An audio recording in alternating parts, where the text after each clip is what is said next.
Hei prieteni! Astăzi vreau să fac o rețetă specială și bine ați venit din nou în bucătăria mea. Voi face clătite americane după o rețetă proprie creată de mine și vă spun sincer că sunt extraordinare. Așa că să-i dăm bătaie și să vedem de ce ingrediente avem nevoie.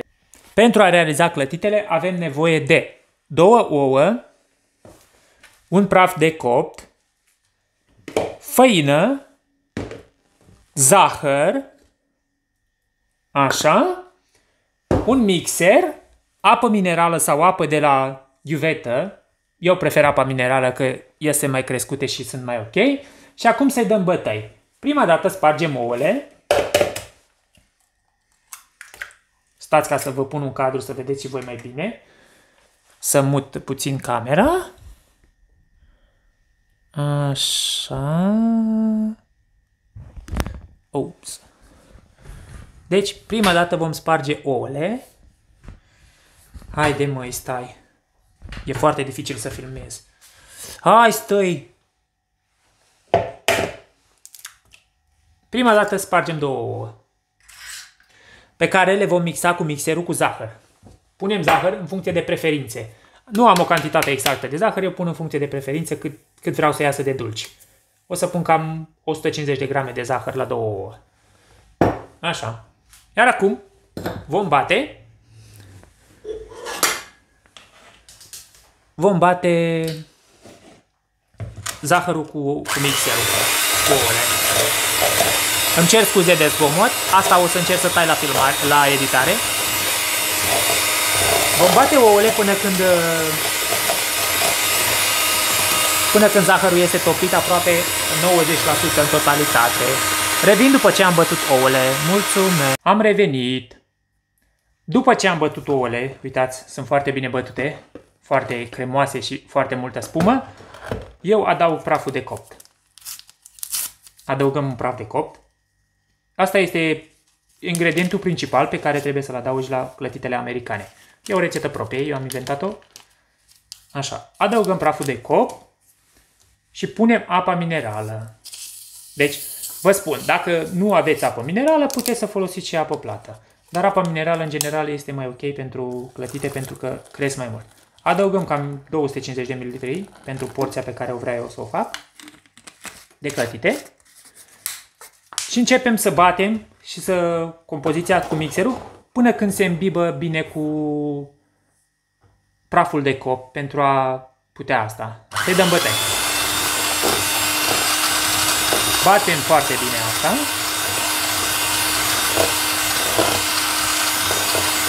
Până se face o spumă.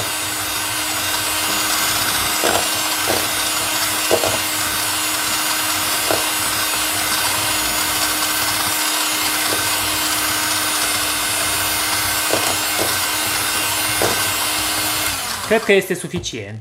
După ce am bătut bine, se adaugă făina. Făina o adăugăm în funcție de preferințele noastre. Părerea mea este că aluatul trebuie să iasă mai gros la clătitele americane pentru a da o savoare. Adăugăm făină și batem cu mixerul în continuare.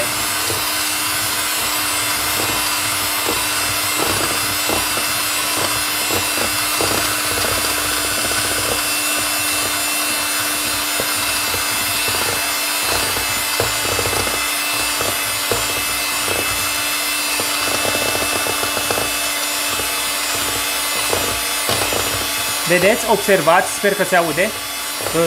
Vocea mea din cauza mixerului este cam multă gălăgie. Aluatul începe să se îngroașe. În momentul când se îngroașe trebuie să fim foarte atenți să nu punem nici prea multă făină. Adăugăm făină până când aluatul este aproape gros. Eu cred că este aproape suficient. Nu uitați să-l bateți foarte bine. Foarte, foarte, foarte bine. Și să mai verificați din când în când. Opriți mixerul și verificați compoziția așa. Dacă curge, nu este chiar ok. Trebuie să nu curgă chiar atât de rapid. Atunci mai adăugăm un pic de făină. Așa. Și continuăm să batem cu mixerul.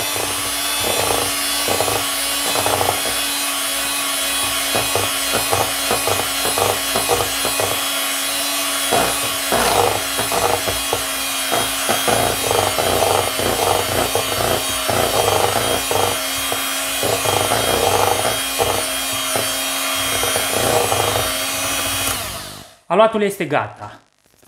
Urmează să trecem la prăjirea clătitelor, să vedem ce ne iese.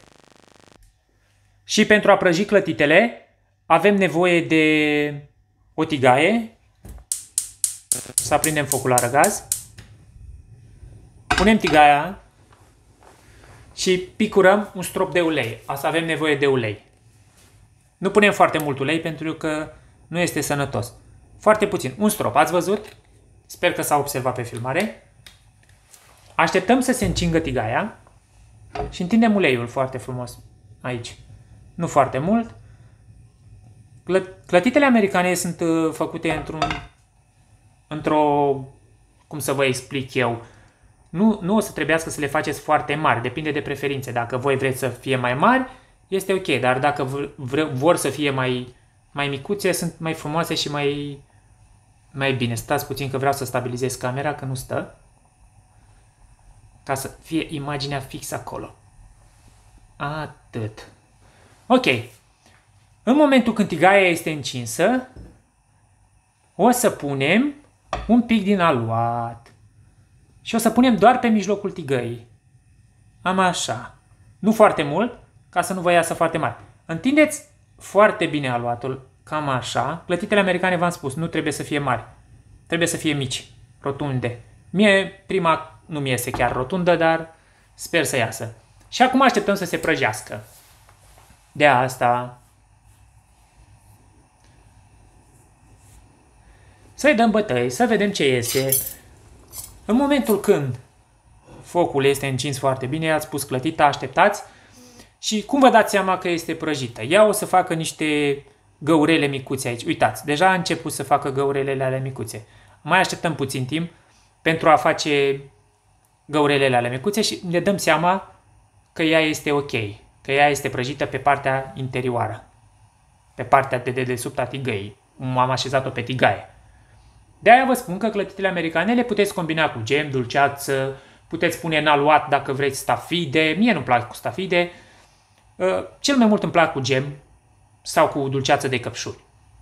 Și de aia vă spun. Uitați că a început deja să facă bulele. Aici, aici, aici, aici, aici. Sper ca focul să se grăbească, să puteți să vedeți și voi și să nu vă plictisesc cu această rețetă.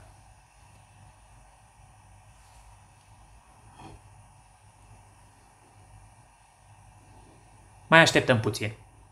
Încă nu este gata. Trebuie ca toată clătita să aibă bule dintre astea. Secretul este să puneți cât mai mult praf de cop. Eu pun un praf de cop la 250 de grame, 500 de grame de făină. Depinde în funcție de preferința voastră. Dar dacă vreți, puteți să puneți și o esență, să-i schimbați gustul, una de vanilie, una de rom și clătita în felul ăsta o să aibă gust de esență, gust de rom, gust de vanilie și alte chestii. Da. Uitați-vă acum că clătita este aproape gata. Focul merge cam greu, pentru că folosesc un ochi mai mic.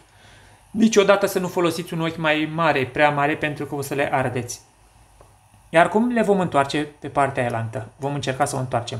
Sperăm să reușesc.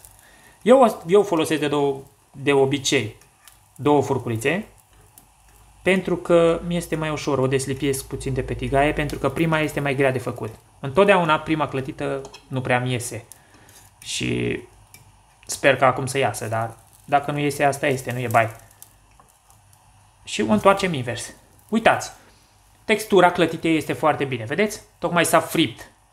Ea acum o să crească și să se facă grăsunică sau grăsuță sau cum vreți voi să-i spuneți. Problema este că nu mi iese întotdeauna, uitați, s-a fărămițat puțin. E prima clătită până se înfierbântă bine tigaia. După ce se înfierbântă mai bine tigaia, clătita este mai omogenizată și este mai bine. A doua clătită iese mult mai bine.